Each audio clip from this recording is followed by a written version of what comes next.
ఉమ్మడి గోదావరి జిల్లా కూటమి ఎమ్మెల్సీ అభ్యర్థిగా పేరా భక్తుల రాజశేఖర్ కి మొదటి ప్రాధాన్యత ఓటు వేసి గెలిపించాలని కొత్తపేట నియోజకవర్గ శాసనసభ్యులు బండారు సత్యానందరావు, రాష్ట్ర Velama Koppula corporation chairman VPG Kumar, Janasena incharge Bandaru Srinivas, రాష్ట్ర తెలుగు రైతు ప్రధాన కార్యదర్శి ఆకుల రామకృష్ణలు, రావులపాలెం ప్రభుత్వ జూనియర్ డిగ్రీ కళాశాల నారాయణ సంహిత, లిడియా కళాశాలలలో ప్రచారం నిర్వహించారు.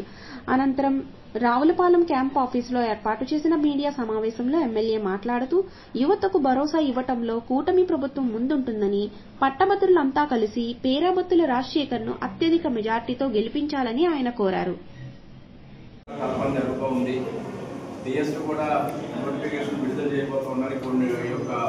ఎన్నికలు వచ్చిన తర్వాత రేపు వచ్చే విద్యా సంవత్సరానికి అపాయింట్మెంట్ పూర్తయ్యేలాగా కూడా డిఎస్సీని కూడా ఏదైతే హామీ ఇచ్చారో దాన్ని అమలు చేయబోతూ ఉన్నారు. విద్యాపరమైన నిర్ణయాలు కూడా కొన్ని మీ యొక్క నిర్ణయాలు మీకు సానుకూలంగా ఉండే విధంగా, ఈ రాష్ట్ర అభివృద్ధి జరిగే విధంగా కూడా మరి లోకేష్ గారు కూడా కృషి చేస్తూ ఉన్నారు.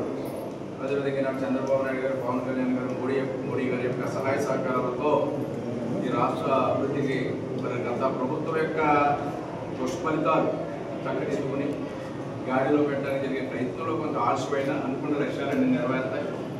సూపర్ 6 పథకాలు కూడా పక్క అమలు చేస్తారు. వీటన్నింటిలో దృష్టిలో పెట్టుకుని ఈ ప్రభుత్వాన్ని ఆశీర్వదించాలి. ఎమ్మెల్సీ అధికార పార్టీ అభ్యర్థికి గెలవడం వల్ల మీరే ఉండండి, విలీని గారు ఉద్యోగవంతులు మీరందరూ కూడా మిగతా వరకు కూడా చెప్పి అందరి చేత పేరాబత్తుల రాజశేఖర్ గారు మంచి వ్యక్తి, చాలా అందుబాటులో ఉండే వ్యక్తి, చాలా బాగా పనిచేసే వ్యక్తి, చంద్రబాబు నాయుడు గారితో కూడా సన్నిహిత సంబంధం ఉన్న వ్యక్తి, ఉన్నటువంటి ఎమ్మెల్సీలు అందరితో కలిసి పనిచేసేలా ఈ పట్టభద్రుల యొక్క సమస్యల పరిష్కారానికి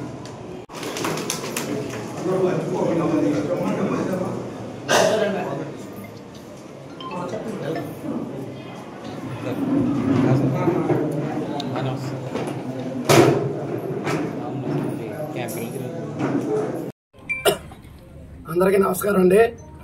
ఉమ్మడి ఉభయ గోదావరి జిల్లాల ఎమ్మెల్సీ అభ్యర్థిగా, ఎన్డీఏ అభ్యర్థిగా గౌరవనీయులు మన నారా చంద్రబాబు నాయుడు గారు, అలాగే ఉప ముఖ్యమంత్రి వర్యులు పవన్ కళ్యాణ్ గారు, అలాగే బీజేపీ తరఫున నరేంద్ర మోడీ గారు, ఎన్డీఏ అభ్యర్థిగా మన పేరాబత్తుల మా ఎన్డీఏ కూటమి తరఫున కొత్తపేట నియోజకవర్గంలో శాసనసభ్యులు సత్యానందరావు, అలాగే బీజేపీ తరఫున అయినవెల్లి సత్యబాబు గారు, సత్యానందరావు, జనసేన పార్టీ తరఫున మేము పూర్తి స్థాయిలో ఆ రాజశేఖర్ గారి విజయానికి అయితే కృషి చేస్తూ ఉన్నాం. గత ప్రభుత్వంలో మీరు చూశారు, రాష్ట్రాన్ని ఒక అధ్వానంగా తయారు చేసి రాజధాని లేని రాష్ట్రంగా, ఎక్కడ రోడ్లనే కనపడిన పరిస్థితుల్లో చాలా దుర్మార్గంగా పాలన అయితే, రాక్షస పాలన అయితే జరిగింది. అయితే అటువంటి పరిస్థితుల్లో పవన్ కళ్యాణ్ గారి చొరవతో తెలుగుదేశం, అటు జనసేన, ఇటు బీజేపీ ఎన్డీఏ కూటమిగా ఏర్పడి గత 8 నెలల క్రితం ఒక అద్భుతమైన విజయం, వార్ వన్ సైడ్ అన్నట్టుగా విజయం సాధించడం.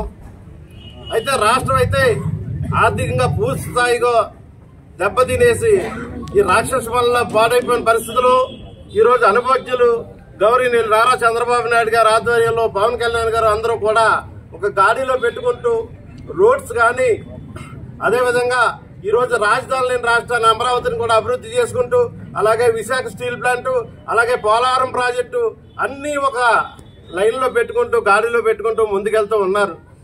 అయితే ఈ రాక్షస పాలన నుంచి బయటకు వచ్చి ఈ ఆర్థిక పరిస్థితుల్లో ఇచ్చిన హామీలన్నీ కూడా ఒక్కోటి సరి చేసుకుంటూ ముందుకెళ్లాల్సిన సమయం తీసుకుని వెళ్లవలసిన పరిస్థితి అయితే ఉంది. చేత రాష్ట్రాన్ని ఒక ఫలాలు రావాలంటే కొంత సమయం పట్టే పరిస్థితి ఉంది.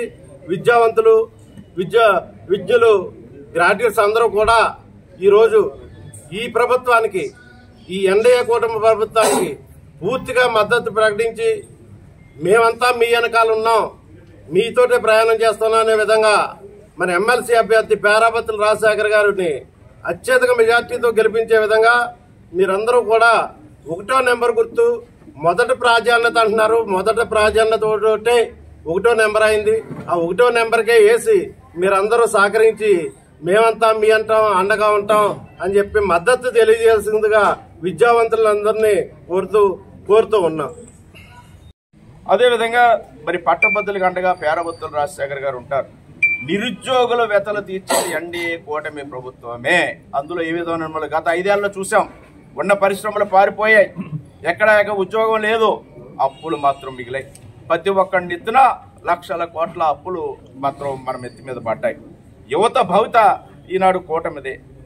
యువగలం పాదయాత్రలో లోకేష్ గారు ఇచ్చిన హామీలు కూడా అన్నీ నెరవేరుతూ ఉన్నాయి. డిఎస్సి నోటిఫికేషన్ ఇవ్వడం జరిగింది. రేపొద్దున విద్యా సంవత్సరం మొదలయ్యేసరికి డిఎస్సి నోటిఫికేషన్ ఎన్నికలు అయిన తర్వాత వెంటనే డిఎస్సి నోటిఫికేషన్ ఇచ్చి ఆ రిక్రూట్మెంట్ రేపు కొత్త విద్యా సంవత్సరం మొదలు కాకముందే వారికి అందరికీ కూడా అవకాశాలు కల్పించడం జరుగుతుంది. ఈ విధంగా యువతకి ఉద్యోగ కల్పన, ఉపాధి కల్పనకు ఈ ప్రభుత్వం కట్టుబడి ఉంది. ఈనాడు జరగనున్న ఎన్నికల్లో వీటన్నిటిని కూడా దృష్టిలో పెట్టుకుని ఒక విధ్వంసకర పాలన, ఒక అరాచక పాలన, ఈనాడు గత 5 ఏళ్ళు ఏనాడు చూడనటువంటి పాలనలో చీకటిమయమైపోయింది ఆంధ్రప్రదేశ్ రాష్ట్రం. దాన్ని చక్కదిద్దడం కోసం ఇప్పుడు 8 నెలల కాలం కూడా సరిపోని పరిస్థితి. అనుభవశాలైన చంద్రబాబు నాయుడు గారు, పవన్ కళ్యాణ్ గారు, మోడీ గారు అండదండలు ఉన్నా ఈనాడు దాన్ని చక్కదిద్దడానికి, గాడిలో పెట్టడానికి సమయం పడతా ఉంది.